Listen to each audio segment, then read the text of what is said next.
Hey guys, welcome back to my channel.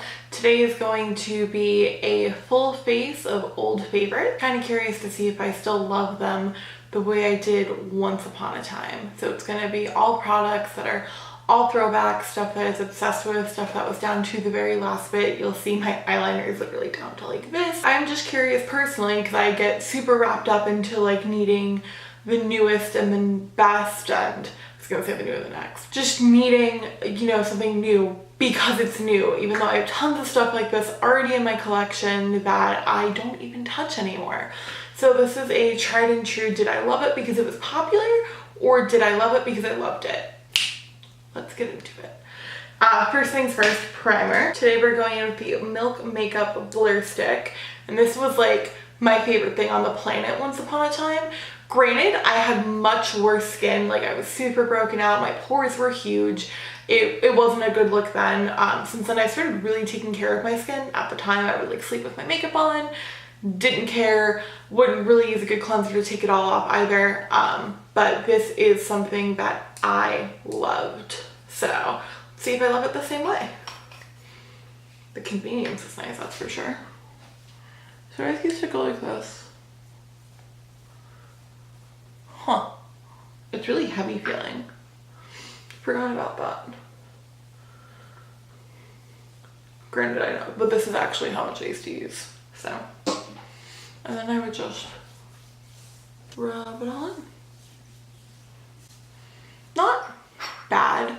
Definitely much heavier than the primer that I use now. Right now I'm really into the Laura Mercier just foundation base, and it's super light, super like airy. I don't even feel it once it dries down. The only thing I even feel is the wet, you know, just because of the fact that it is, you know, wet.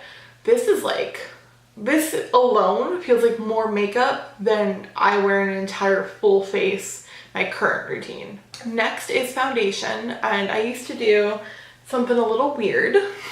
I would take the Dream Matte Mousse in the shade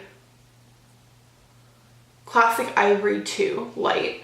I would take this guy, mix it, don't judge me, I don't have a cap, mix it with my BECCA highlighter in Opal, the liquid, because this was super matte and this was super glowy, so like the two were a perfect satin. So first and foremost, I'll just uncap it. Dunk my, I would use a beauty blender, but I don't buy beauty blenders anymore.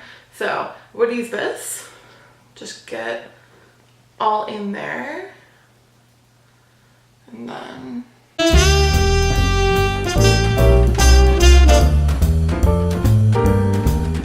it's a little light for me now.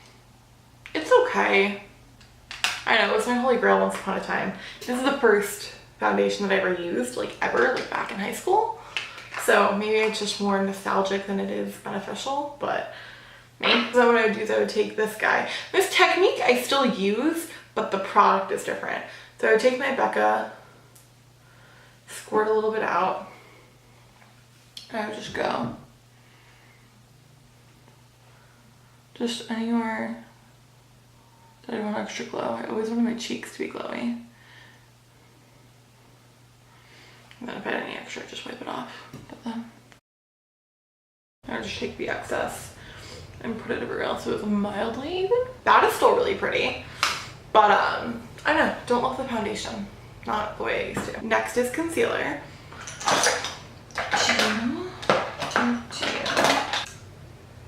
That's right.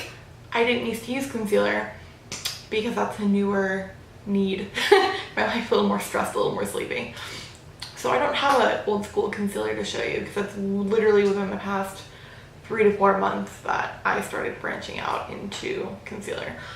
But mama needs concealer. So mama's gonna be right back. I'm back with concealer because whoops. So I'm just gonna go with what I love now, which is my very, very expensive but so amazing Charlotte Tilbury, the Retoucher Conceal Stick. And all I do, uncap it, squeeze out a bunch, wipe it on my finger actually,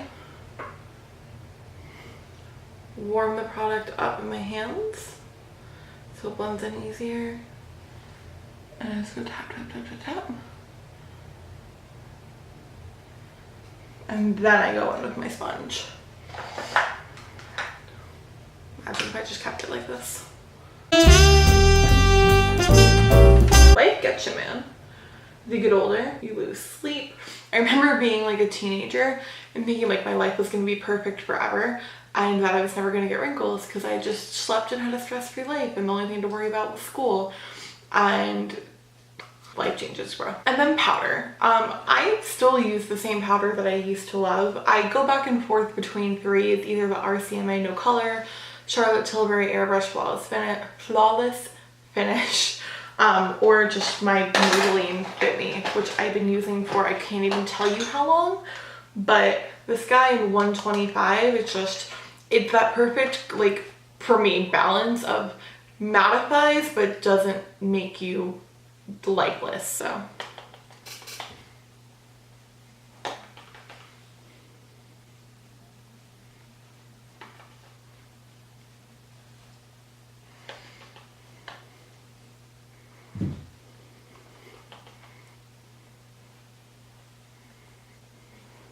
next would be brows, actually.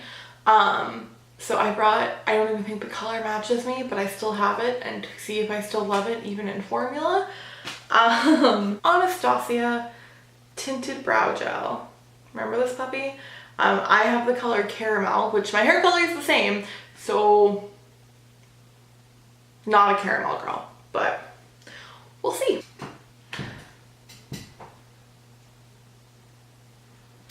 That's actually not terrible. I want them to be a little bit more bold, so I'm going to go in with my Colorpop brow pencil in the shade Honey Blonde, which is the shade that I still use.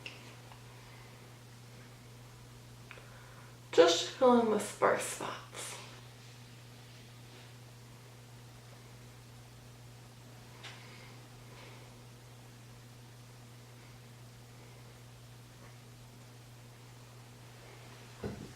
What do you guys think? Does that match okay? I don't know, I think the Honey Blonde throws it, or not the Honey Blonde, the Caramel throws it off a little bit, but it doesn't look terrible. It's just not perfect. I don't know, I feel like it looks way better in the viewfinder than it does when I'm like looking in the reflection. Okay, on to the next.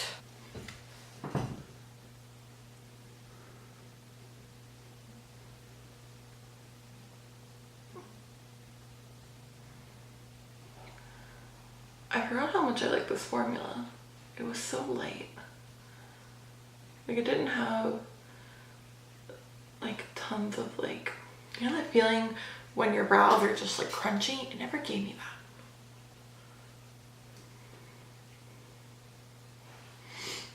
that. Okay. Brows don't look bad. It's not my favorite, but I can definitely see why it was my favorite. You know, like the milk one, I don't remember what I was thinking for that. It feels heavy, it makes your face feel sticky, but I can see why this was my favorite. On to the next, which is eyebrow, or not eyebrows, eyes. Eyes minus the brows. So I brought two palettes, two that I was absolutely obsessed with. So I don't know which one I'm gonna do. I'm feeling more towards this one just because it's been even longer since I've used this one. I'm gonna take Almond Truffle right there and pop that in the crease.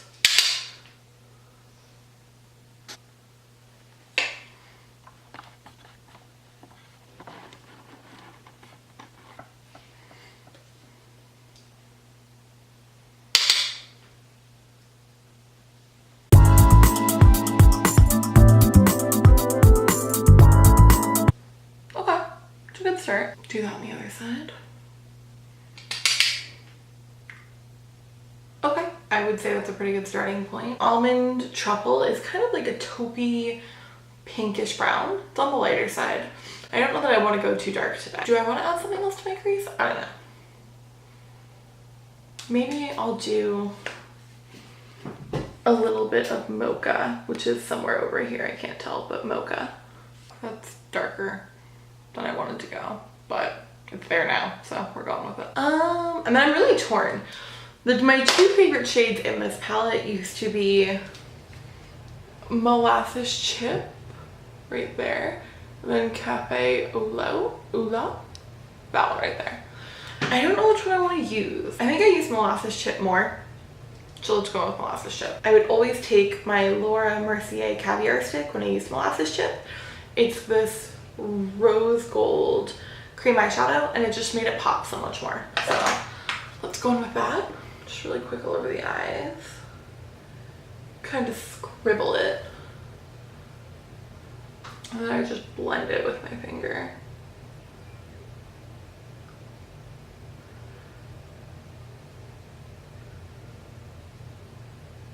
Taking a MAC to something or other into molasses chip.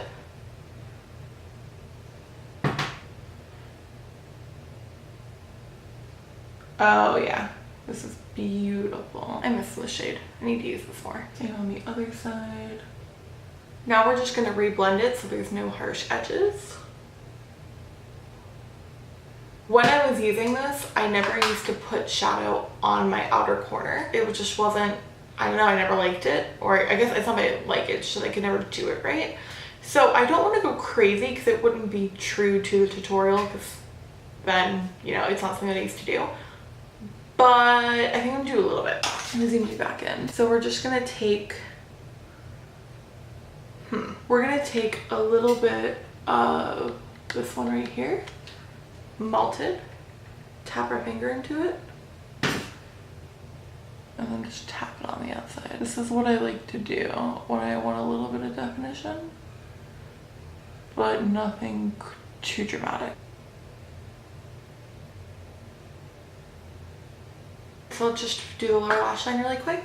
All I'm gonna do is the same thing I've done since the beginning of my eyeshadow career. Just take a little MAC pencil brush, and then take my crease shade, which was Almond Truffle, and go right back down. I don't go too dramatic with it. I think it really smoked out lower lash line is beautiful, but for what I realistically did for the time frame, this is, you know, what it was. It's funny, I used to be terrified to use eyeshadow because I thought it looked terrible on me, which is ridiculous if you really think about it. But I just didn't know what I was doing, and I thought it was better off to just not do it. So I was like, oh, it looks ugly on me. That's why I don't wear it. Instead, I would just wear ridiculously thick eyeliner that made me look like I had raccoon eyes. All right, so this is where we're at. I'm gonna do a little bit of the malted in the outer corner of the lower lash line for a little definition. Okay. Alright, so for eyes we're done. I was always about making my, and I still am, about making my blue eyes like their bluest, and I think this really makes them pop. Normally I would put highlighter in my inner corner, but I really like satin sheets in here. Just taking my little Kat Von D brush, shade and light, popping into satin sheets right here, going in the inner corner. Just gonna blend that a little bit. Now we just need a little bit of eyeliner. This is my very, very little YSL something or other. I don't know what it's called or what the color name is. It is so rubbed off and beaten up and little, but I love this color, and I always loved it with this palette. It made my eyes pop, and I got it for a holiday party one year, and I just never put it down. So eyeliner is on. So let's throw some bronzer on really quick. This guy right here, the Covergirl TruBlend Bronzer, was my jam for a very long time. I don't want to contour, I just want to do like a little bit of bronze, so.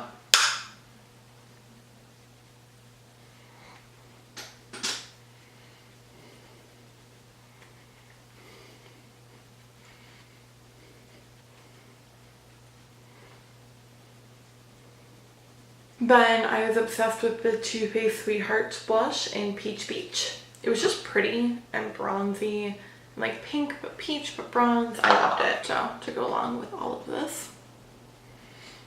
And I always thought the warm tones looked really good with like a rose gold look.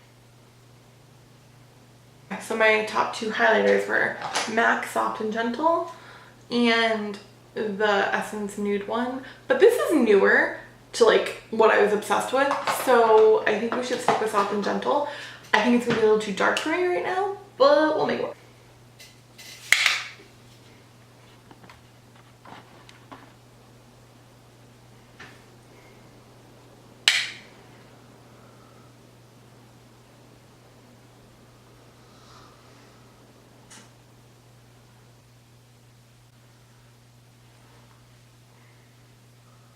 All right. So get back out. I'm gonna go throw some mascara on and I will be right back. Okay guys, I'm back. I just threw some mascara on. I don't remember what mascara I was obsessed with once upon a time. I've been obsessed with a lot of them. I've gotten back to a lot of them that I've historically been obsessed with. I'm very much a mascara girl. If I had to leave the house with only one product, it would be mascara. So I just threw on my current obsession, which you already know is the Covergirl Supersizer. So we're pretty much done. We just have to throw a lip on. There's a couple that I was obsessed with once upon a time and I've kind of strayed away from, but I'm thinking like a brighter one. Probably my YSL. Ooh.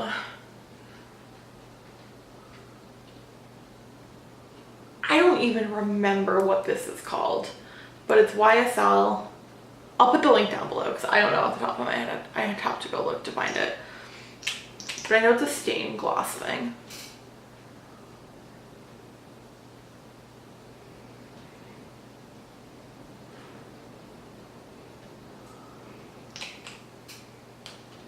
That's not as bright as I wanted to go. This was my other obsession. L'Oreal Balm Color Crayon thing in Innocent Coral.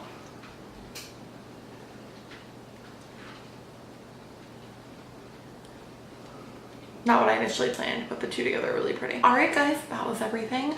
Hope you enjoyed hanging out with me. Overall, I would definitely say that I still love a majority of the products that I was obsessed with once upon a time. I was obsessed with them for good reason.